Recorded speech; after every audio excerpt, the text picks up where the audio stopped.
The best podcast, the Heidelcast. It's a Heidelminicast. And now, Scott Clark. 2 questions in today's episode. 1, housekeeping. Why can't you do searches in the Heidel app? And 2, where does the Old Testament say that the instruments are covered in blood? If the Heidelcast helps you, or you help us keep it going, please make the coffer clink by clicking on the PayPal link or by sending a check to Heidelberg Reformation Association, 1637 East Island Parkway, number 391, Escondido, California, 92027. Have you subscribed to the Heidelcast in any podcast app? I hope you have, and if you haven't, you can. When you do, and if you enjoy the Heidelcast, give us a 5-star rating and leave a comment, and we will read it on the show. In fact, we're going to do that in this episode.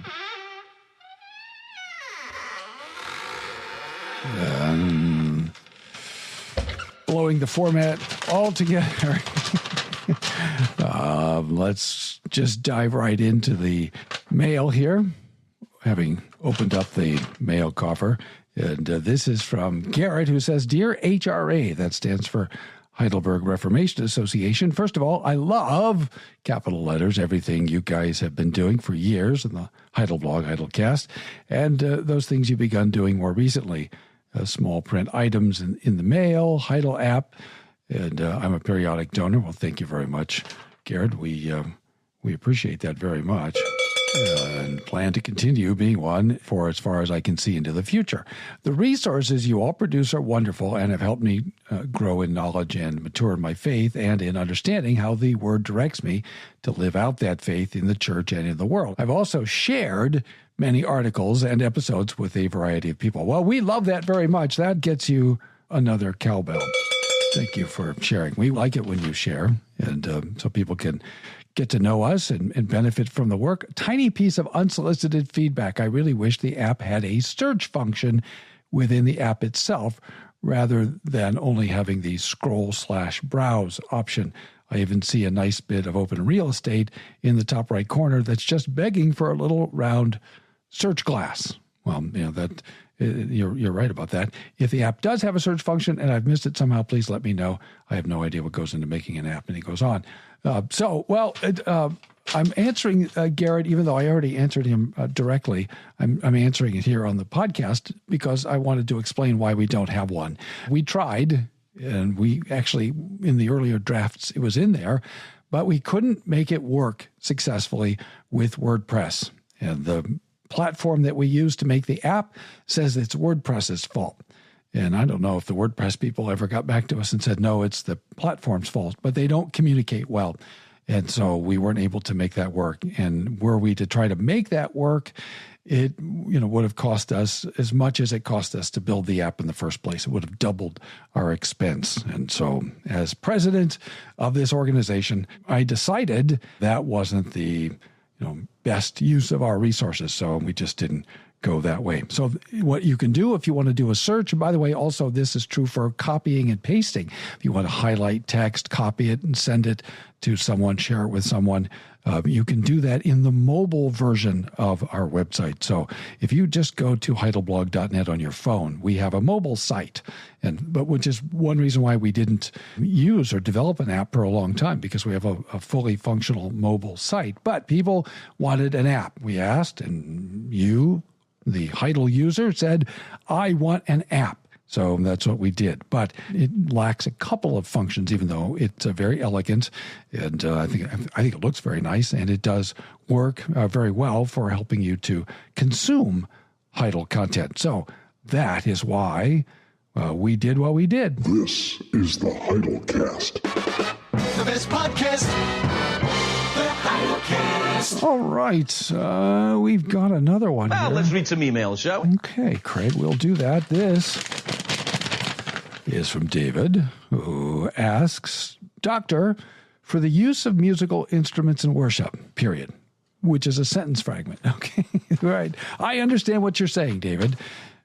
Where in the Old Testament does it say that the instruments were covered in blood? Well, that's an interesting question, and I'm so glad you asked, because this is a favorite topic of mine, and this is a sort of a reformed view or understanding that we have lost in the modern period.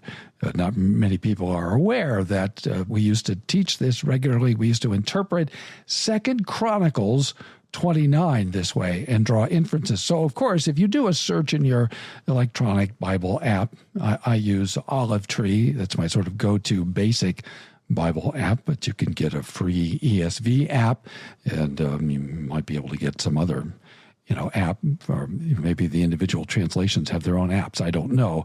I have a number of translations in the Olive Tree app, and I have a number of translations in my Logos app that I also use. So I don't have individual apps for all the different translations, maybe NASB, I don't know for sure. But at any rate, so however you access your Bible electronically, or whatever translation you're using, you can easily find an app. There's Bible Gateway. If you don't have any apps at all, Bible Gateway, and I don't know if it's a .org or .com or what it is, but you can access numerous Bible translations that way as well. And if you do a search, you won't find any such expression or any sentence that says that the instruments are covered in blood. That is an inference. It's a colorful way of trying to help people realize that the instruments were an integral part of the types and shadows. And the ancient Christian view, going back to the 2nd century, and the Reformation view, particularly the Reformed view, not the Lutheran view, but the Reformed view from the earliest days of the Reformation until, well, probably it began to really seriously break down in the 19th century. And, in the Dutch, for example, in the Christian Reformed Church, they didn't add or permit organs, I don't think, until 1930s, maybe. I remember reading in R.B. Kuyper's As to Being Reformed, which was published sometime in the 1920s, where an elder was complaining to Kuyper, and I think an organ had been installed maybe at 7th Reformed, which was RCA in Grand Rapids in the 20s, and an elder was complaining. But I could be wrong about where it was installed. But in some Reformed church, and he called it Dagon, I think he said something about the organ being Dagon, and Kuyper did not think much of that comment. I wouldn't say it was Dagon, but I understand why the layman, maybe elder, said what he said to Kuyper, and I'm probably now, in 2024, a little closer to that layman or that elder than I am to Kuyper on that question. Now, when I read it in the 1980s, probably 88 or something like that, I remember thinking I was with Kuyper and sort of in my heart, mocking the man who asked the question or made the objection. But the more I've learned about the history of Christian worship, and the more I've learned about the history of Reformed worship, so, broadly Christian, going back to the fathers, and particularly the history of Reformed worship, I've come to think differently. My sympathies have changed. So 2 Chronicles 29.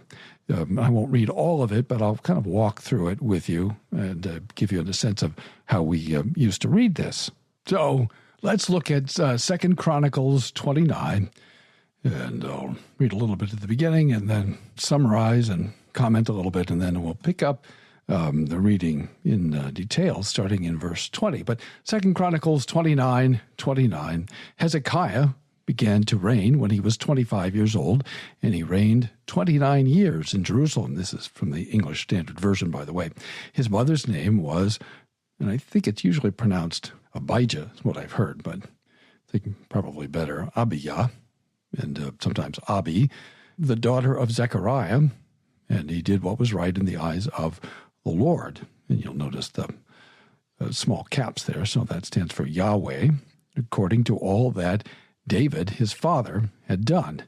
And then just summarizing verses 3 through 19, you see that in the first year of his reign, he opened the doors of the house of Yahweh and repaired them. He brought in the priests and the Levites and assembled them in the square on the east and said to them, "Hear me, Levites, now consecrate yourselves and consecrate the house of Yahweh, the God of your fathers, and carry out the filth from the holy place. So this is the cleansing of the temple. This is the reformation of worship under the types and shadows. Notice who's doing this. It's Levites. What do Levites do? They offer sacrifices. What happens when Levites offer sacrifices? There is bloodshed, and bloodshed is integral to the types and shadows pointing forward to Christ. And anyway, we'll sort of pass by the rest of it till we get to verse 20, which is material to the question that David asked. Then Hezekiah the king rose early and gathered the officials of the city and went up to the house of Yahweh. And they brought 7 bulls, 7 rams, 7 lambs, and 7 male goats for a what? A sin offering for the kingdom and for the sanctuary, and for Judah. And he commanded the priests, the sons of Aaron, to offer them on the altar of the Lord. So they slaughtered the bulls, and the priests received the blood and threw it against the altar. And they slaughtered the rams, and their blood was thrown against the altar. And they slaughtered the lambs, and their blood was thrown against the altar. Then the goats for the sin offering were brought to the king and the assembly, and they laid their hands on them, and the priests slaughtered them, and made a sin offering with their blood on the altar to make atonement for all Israel. For the king commanded that the burnt offering and the sin offering should be made for all Israel. So, verses 20 through 24, you see Levites who are ordained by God to sacrifice animals, to shed blood for the ritual of forgiveness of sins and atonement and so forth. So bloodshed offerings are a basic part of biblical worship, right? Jewish worship under the types and shadows, looking forward.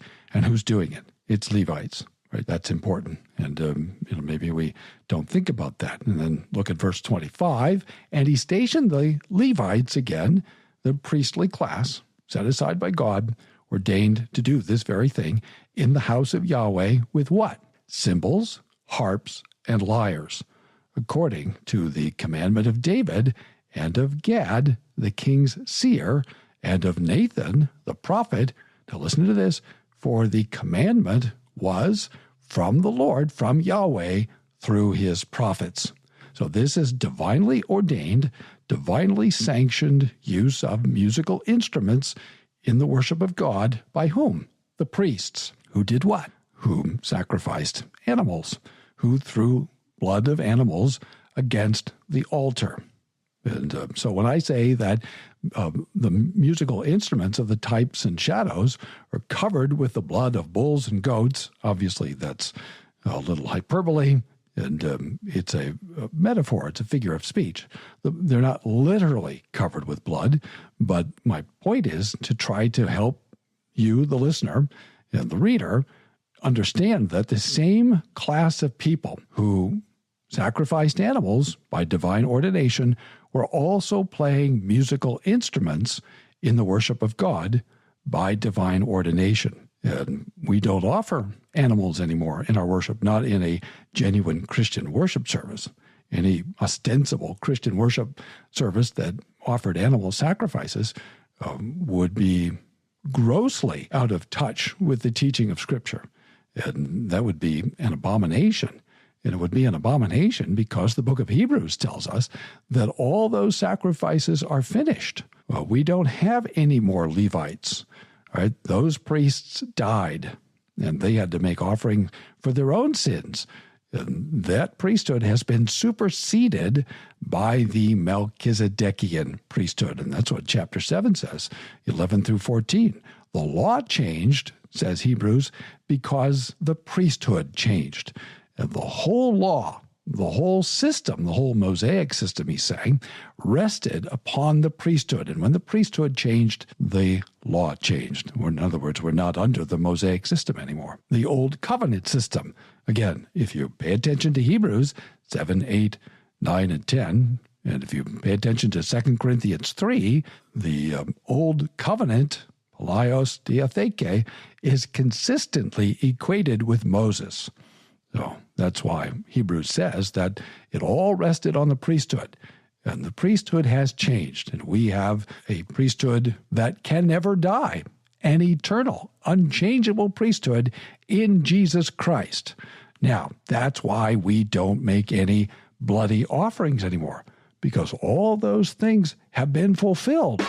Ladies and gentlemen, Scott Clark. The Heidelcast. If the bloody offerings have been fulfilled, and if the bloody offerings were made by Levites, and if the bloody offerings were part of the types and shadows, that's why we don't observe those things anymore. How is it that we're able to, as it were, extract the musical instruments, the cymbals, the harps, the lyres, right? L-Y-R-E-S, these are stringed instruments. How is it that we're able to extract them from that same period of types and shadows? Now, listen again to what verse 26 says. The Levites stood with the instruments of David, and the priests with the trumpets. Then Hezekiah commanded that the burnt offering be offered on the altar. And when the burnt offering began, the song to the Lord, to Yahweh, also began, and the trumpets accompanied by the instruments of David, king of Israel. The whole assembly worshipped, and the singers sang, and the trumpeters sounded. All this continued until the burnt offering was finished. That's verse 28, verse 29. When the offering was finished, the king and all who were present with him bowed themselves and worshipped. Hezekiah, the king, and the officials commanded the Levites to sing praises to the Lord with the words of David and Asaph, the seer. And they sang praises with gladness, and they bowed down and worshipped. And then verse 31, right? Hezekiah said, "You have now consecrated yourselves to Yahweh. Come near, bring sacrifices and thank offerings to the house of Yahweh." And the assembly brought sacrifices and thank offerings, and all who were of a willing heart brought burnt offerings. Now, again, think about the movement of redemptive history. Where are we? We're in the new covenant. We're in the time of fulfillment. And what does the New Testament tell us to do? Well, it tells us to make melody in our hearts, right? And we are to sing, we are to praise, but there's no evidence whatever that the New Testament church used instruments. And we know they didn't sacrifice animals, and we know that the distinction between clean and unclean animals was done away with. We see that in Acts chapter 10. So all those types and shadows have been fulfilled.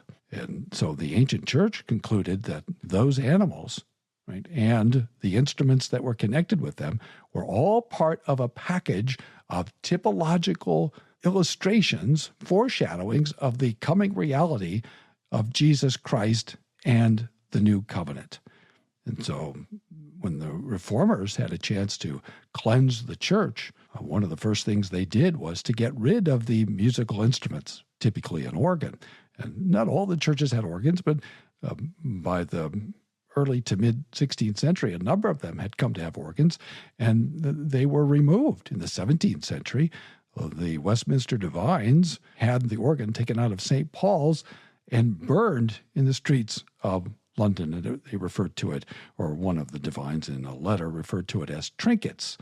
And I think there were probably other things that were burned as well. And organs were removed from churches all over. They were removed in Heidelberg, and they were moved in other places. Now, there were civil authorities that liked them, and some of the people liked them, and particularly some particular notable people, significant people, important people, wealthy people probably liked them in the Netherlands.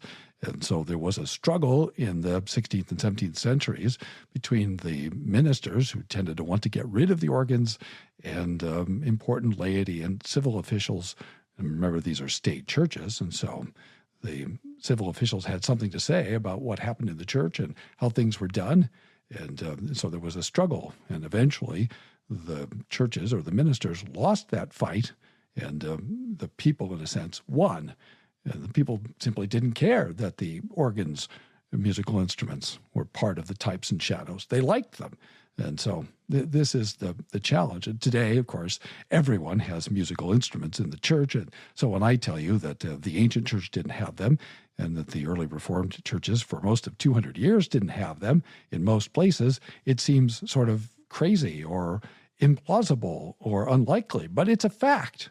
And so I'm asking you, listener, to ask yourself, well, how is it that we can say, on the one hand, that, well, we don't sacrifice animals anymore because, well, that was part of the types and shadows, but it's okay to have musical instruments? Heidelcast. The same people who were sacrificing animals were also playing musical instruments. And as I say, there's no evidence. In fact, it's almost certain, 99.9% certain, that the Apostolic Church used no musical instruments. We know they sang psalms, and we know they sang, and we know the early 2nd century church, they're very explicit. They did not use musical instruments. And as a matter of history, there were no instruments in the church until, well, traditionally, I think sometime in the 8th century is when the Reformed used to say that the first organ was introduced under Pope Vitalian in Spain. So one organ in the 8th century was permitted. Now, as a matter of history, some scholars have revised that and actually pushed the date backward into, I think, the 11th century.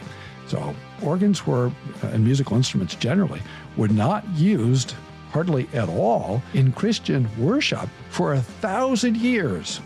So that even in the 13th century, Thomas Aquinas, when he comments on it, describes it as Judaizing, by which he means going backwards in redemptive history, back to the types and shadows. So how is it that Thomas understood how to read the history of redemption better than we do in Presbyterian and Reformed churches in 2024? I think that's a very interesting question. Thanks for listening. Tune in tomorrow for more from the Heidelcast, brought to you by Heidelberg Reformation Association.org. Don't forget, when the coin in the coffer clinks, the cost of bandwidth shrinks. Copyright Heidelberg Reformation Association. All rights reserved. This is a Heidel Media production. For this podcast